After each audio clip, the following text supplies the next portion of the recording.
Sila yung mga kasamahan kong naglakas loob magsuot ng Japanese kimono. Buksan natin itong curtain kasi nakatago yung iba. O, di ba? Ang gaganda nila.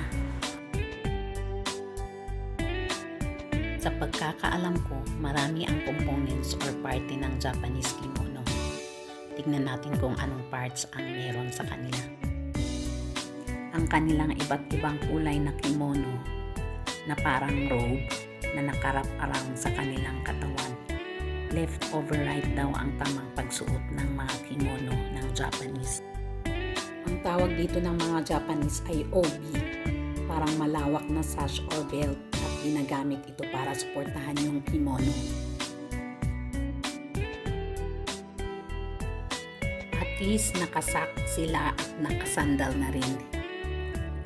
Happy sila kasi hindi man kompleto ang gamit nila ay parang Japanese naman sila. Feeling Japanese po ba? Shh! Huwag kang maingay dyan. And of course, hindi naman nawawala ang pagme-makeup. It's a form of social etiquette daw yung pagme-makeup.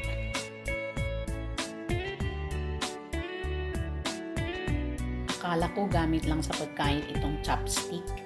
Ginagamit din palang hair accessory ng mga Japanese.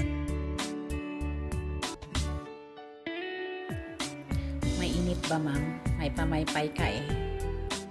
Hi daw po sa inyo.